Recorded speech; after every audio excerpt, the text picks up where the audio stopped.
Apotheosis.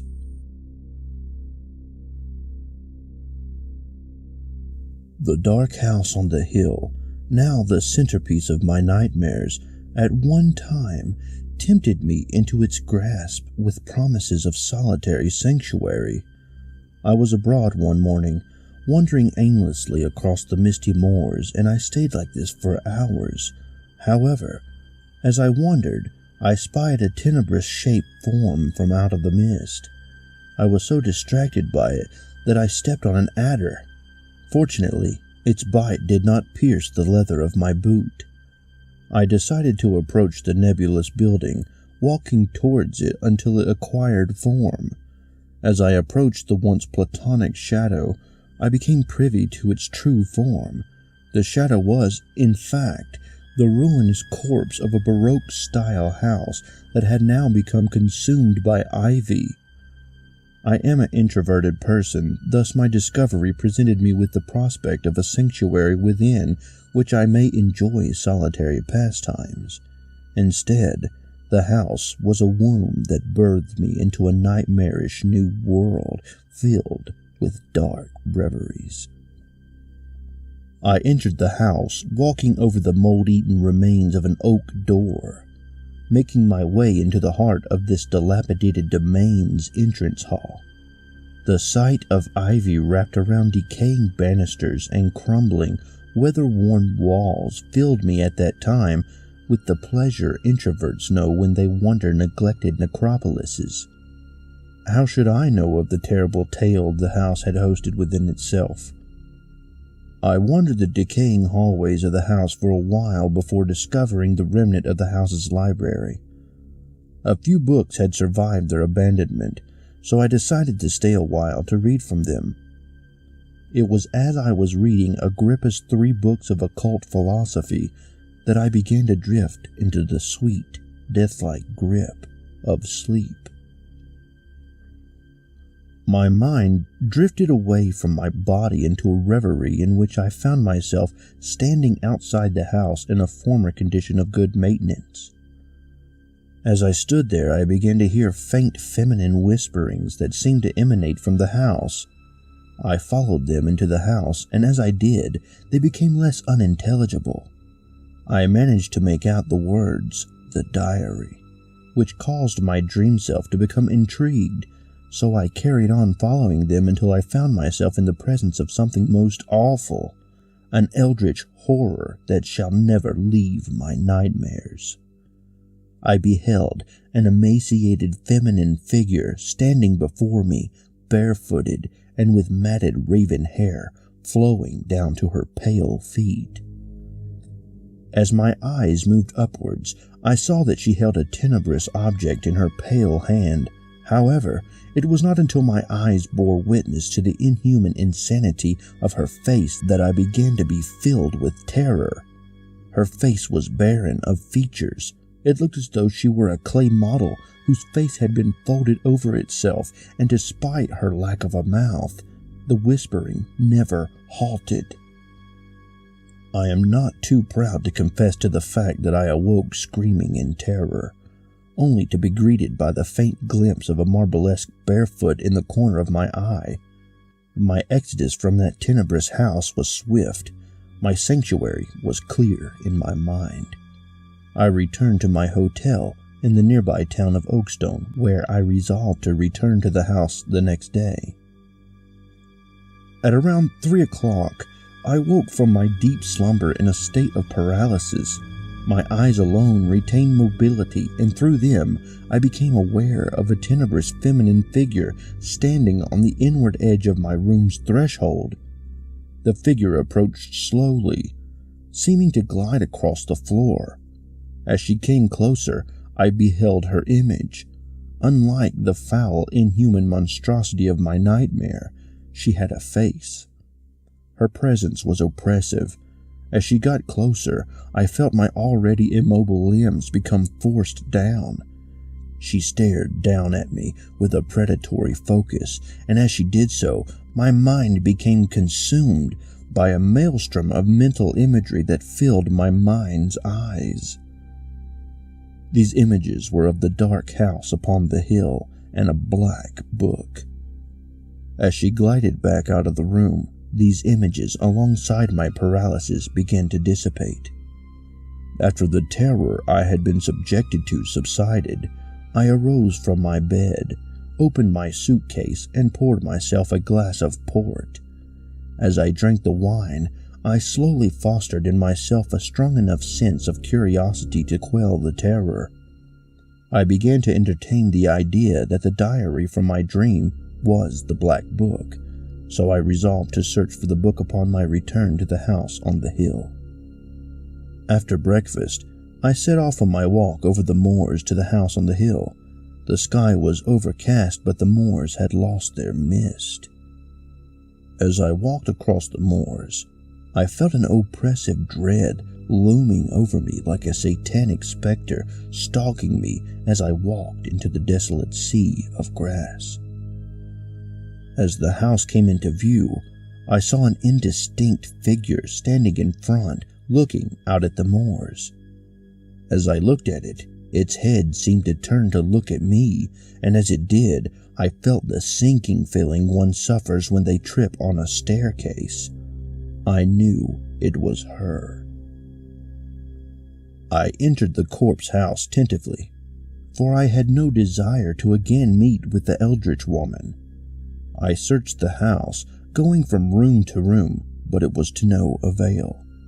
As I was beginning to consider leaving, unintelligible whispers began emanating from upstairs, so I followed.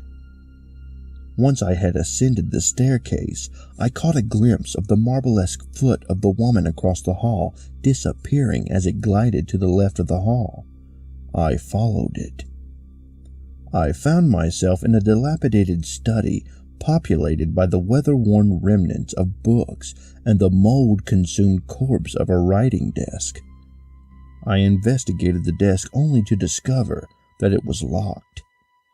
I looked around for a key, but to no avail, so I smashed my elbow down onto the lid of the desk to open it.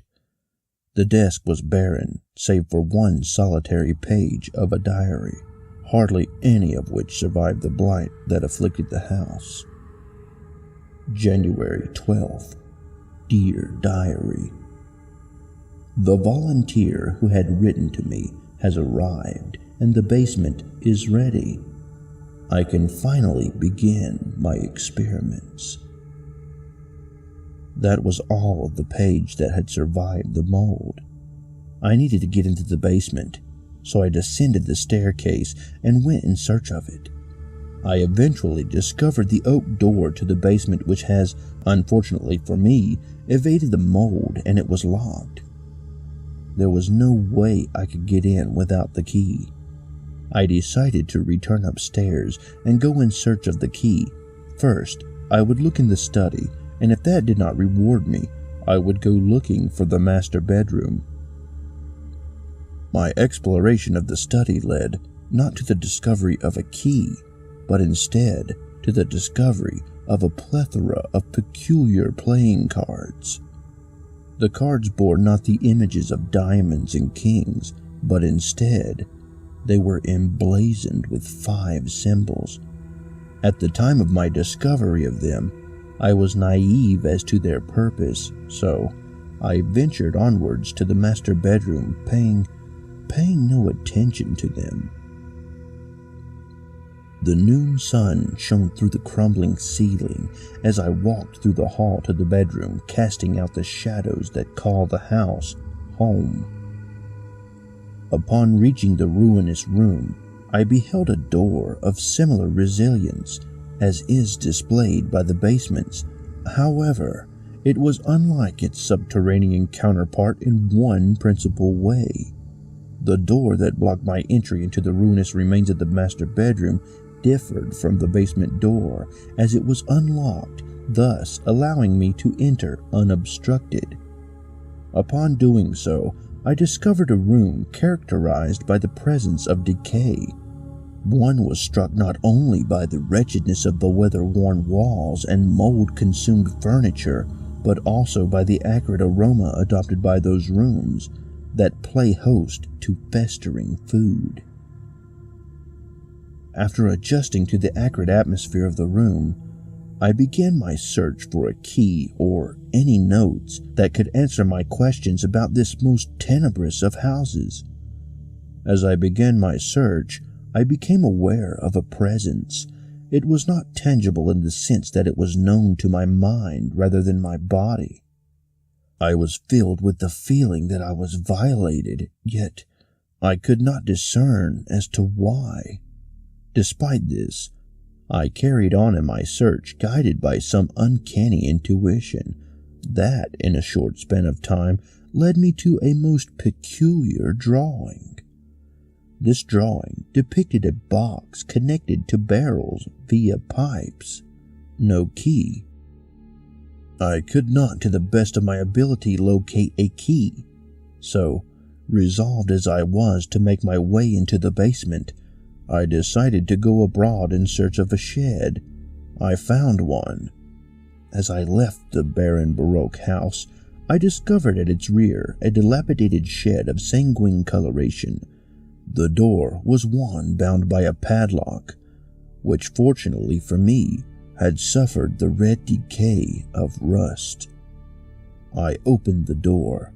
The very first thing that I beheld upon my entry into the shed was a shadowy spider sitting on its silken web, the desiccated husks of arthropods serving to give the web a most macabre decor, almost as though it were in repose to hesitation to enter, for I am afflicted by a terror of spiders.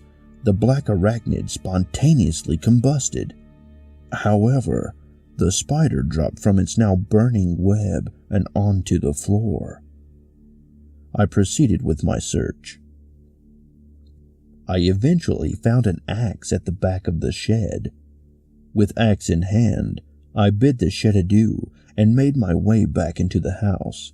As I proceeded towards the house, my gaze was drawn to the upstairs windows where the Wraith woman stood, her predatory gaze directed towards me.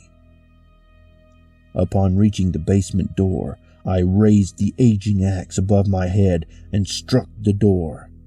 Before the last splinter touched the floor, I again struck the door. I continued in this manner until the door was no more. Once the door had been destroyed, I began my descent into the darkness of the basement, feeling around for a light switch as I did so. At the bottom of the stairs, I discovered a light switch. I turned on the light. The room became filled with the warm orange glow of incandescent bulbs. Upon the illumination of the basement physical form, its purpose began to be known to me. I saw a desk with a number of papers lying discordantly atop it, alongside an old phonograph whose cylinders were in a similarly chaotic arrangement, and a black book reminiscent of the one I saw in my dream. I saw the coffin depicted in the drawing. In the real world, it was a black object wrought of a metal, iron, I presumed, and most peculiarly, it had upon its form a multitude of small perforations around the oral aspect of its top region. After the opening of the tank, I decided to play the wax cylinders. My curiosity would lead me to my understanding of the nature of the esoteric experimentations that I sensed had some part in the fall of this tenebrous house. I played the nearest one to me. January 1st. I tested the subject, and they achieved only 18% accuracy. I began the experiment after offering her an apple at 10 in the morning. She remained in the isolation tank for the full hour. Upon exiting the tank, she reported experiencing the usual relaxation and the sight of lights that were at first amorphous and then took the shape of unknown visages. I repeated the experiment at 12 in the afternoon, with the subject reporting much the same experiences. Afterwards, I repeated the Zener card test. However, The subject's percentage only fluctuated by 1%, and it was negatively. January 6th. The subject spent an hour and a half in the tank this morning. She reported afterwards that she was beginning to see more distinct shapes form from the nebulous lights, remarking that these forms have bodies of anthropoid outline. She reported similar anthropoid light forms in the afternoon, claiming that they were looking in on her in a fashion similar to doctors looking over a patient. After her time in the tank was up, I tested her with the Zener cards. She displayed a 3% improvement in accuracy. January 10th. Today, the subject was kept in the tank for 3 hours. Afterwards, she reported seeing the same anthropoid light bodies. However, she also reported that upon coming out of the tank, she could perceive a number of orbs that darted about the room, and she claimed to hear unintelligible whispering when she was in the chamber. She also claimed hearing the same whispers and seeing the same orbs throughout the day. The experiment seems to be working, as Eve does appear to be slowly developing clairaudience and clairvoyance. This has been supported by the fact that after the afternoon session, Eve got a 40% accuracy score with the Zener cards. January 20th. The subject was kept in the tank for 12 hours. Those 12 hours of oddities. After a 6-hour period had passed, the chamber became subject to a number of peculiar, preternatural occurrences. The lightest of my equipment began to tip over ledges they were far too distant from to be the result of natural impetuses, and the incandescent bulbs began to switch on and off in rapid succession. Upon the achievement of the 12th hour, the odd occurrences reached a crescendo when the lid of the tank flew open. She lay screaming. She seems fine, insomuch as she does not appear hostile to me, though she has become more introverted and resigned to silence. It was as I listened to that cylinder that my mind began to understand the nature of my stalking specter, the reason behind the library's collection of grimoires, in particular Agrippa's, and why, throughout my exploration of this tenebrous house, my choices seemed to be guided by a will other than my own. I knew not, however, if my silent stalker bore malevolent intentions, or if she simply wished for her story to become known to another soul. After I had finished listening to the phonograph, I felt compelled to read the black book, so I proceeded to pick the book up and opened it. January 21st. Dear Diary, I awoke in the late hours of the morning, rising from my bed just before the sun reached its zenith. As I was barred from sleep during the night by a number of loud noises, the hallways were permeated by the sound of windows being blown asunder and the shrill screams of Eve. As I went to investigate, I believe that Eve was consumed by a temper that led her to wreak destruction upon my home. I thought perhaps she sought catharsis through revenge, through violence. I was wrong. I knocked on the door of her room, as it was from there that her cries emanated from. I knocked and knocked to no avail, so I broke the door down and entered the room. Inside that chamber, I became beholden to the destruction. A window was indeed destroyed. However, it seemed as though it could not have been through Eve's agency that the ruinous pile of glass could claim origin from. Eve, though she be in the grip of sleep, did not lie peacefully nor quietly.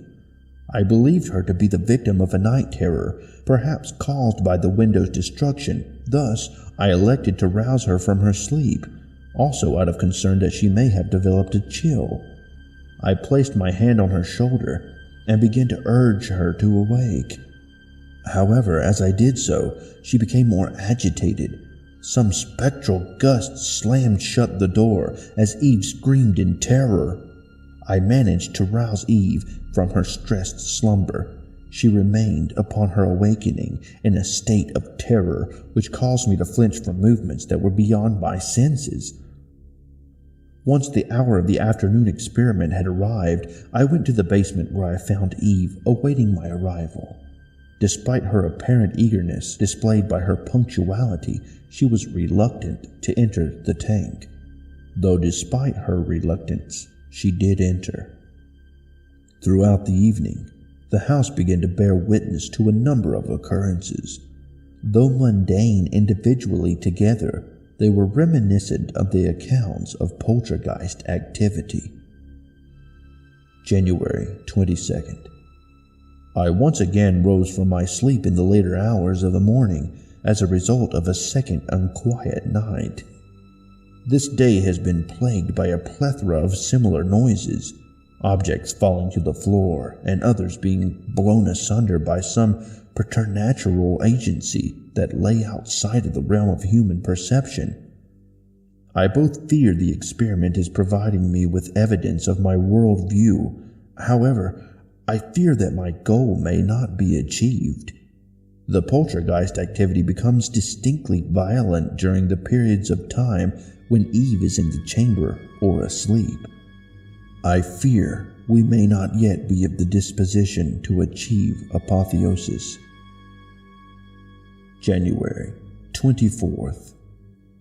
Today has been a tumultuous day, more so during the experiment. When Eve was in the tank, I became, after a period of time had passed, beholden to a terrible sight. The door of the tank flung open. Eve ascended into the air above it. The lights flickered, and as my mouth let loose a scream, I was sent crashing into the wall. I was flung against the gray granite wall by some preternatural power that was palpable yet ethereal like the wind. I fled the basement after this. What needed to be done was clear in my mind. I went to the shed to acquire a shotgun. However, upon my return, Eve had disappeared. I went out onto the moors in search for her, but in the wan light of dusk, I only saw shadowy specters forged by my mind, so I returned home. As I read this entry, my ears perceived the distinctive sound of unshod feet walking down the oak staircase. I knew then that each step was like the breaking of one of the 7 seals heralded my doom. As the sounds of the bare feet lifting up from the wood of the staircase grew louder, my thoughts were drowned out by low-pitched orotund voice. I was, as you have already ascertained, the doctor's victim. I was, in his eyes, his chosen one, whom he would raise to a higher level of existence. However, I did not hear this from his lips, but instead, I was informed by his mind's murmurings. I was simply told by him that I would be a test subject in an experiment pertaining to human perception. The doctor's experiments led me into a wretched world of nightmares and nameless horrors. As you heard, I began to observe strange lights of vaguely anthropoid outline and will-o'-the-wisp-like orbs, which I now know were truly phantasms. The eldritch entities were the true impetus behind my state of terror in the tank. These geister began to whisper in my head of the terrible tales of how they came to pass from the mortal plane of existence, and I learnt of the true nature of the afterlife. I learned that man need not lie in death forever, but for the weakness of his feeble will. However, it was not only the ever-present murmurings about their deaths that drove me to such fear. I became aware, over time, of older, inhuman presences that were divorced from knowable forms and from human conception. The omnipresence of these preternatural presences drove my mind to the tenebrous emotion of fear. The fear caused me to lash out wildly with my newfound ability. I fled the house when I sensed the harm he had intended to afflict upon me. Though fearful, or more precisely due to my fear, I resigned myself to a life of a hermit. However, in my solitude, my will grew strong, and I grew capable of the task of conquering my fear. Over my period of solitary existence abroad the moors, the emotional void inside me, left by the dissipation of my fear, became filled with horrendous hatred. And my will became malignly guided by this chthonic tempest of malignant emotion. I resolved myself to accomplishing the tenebrous task of revenge. I returned to the house that birthed me in this new nightmarish realm that I now dwell in order to cast the doctor into oblivion. Now that you have learned what you have learned, you must know that I simply wish that you be the teller of my tenebrous tale. If you would grant my wish, I shall permit you to make your exodus from this house, alive, whilst if you should be so cruel as to refuse my request, I shall let you learn of the lands that compromise my nightmarish world. After her orotuned voice seceded from my mind, I gave a quick nod of agreement before swiftly fleeing the basement. Fleeing the house with no desire to be his Lot's wife until I was at a substantial distance from that horrific house on the hill. I returned to my hotel before making a most abrupt departure for my home. My homebound journey was, I felt, dominated by an oppressive presence that has not since left me. I have spent the time since my return home spreading the tenebrous tale of the house on the hill, though I must confess it is an altered version. If not, I would be thought mad by my neighbors. I fear my desire to preserve the image of my now faltering sanity may be the cause of my passing. As I recount this tale, I fear I can perceive the presence of a palpable malice that seems by each passing hour to wax. I know not if this perceived malice be wrought by my imagination or a truthful perception of that which shall bring about my death. I feel that I shall soon know the source from which my terror originates from. I am resigned to my fate. I know I cannot evade my fate, if it be so chosen by her.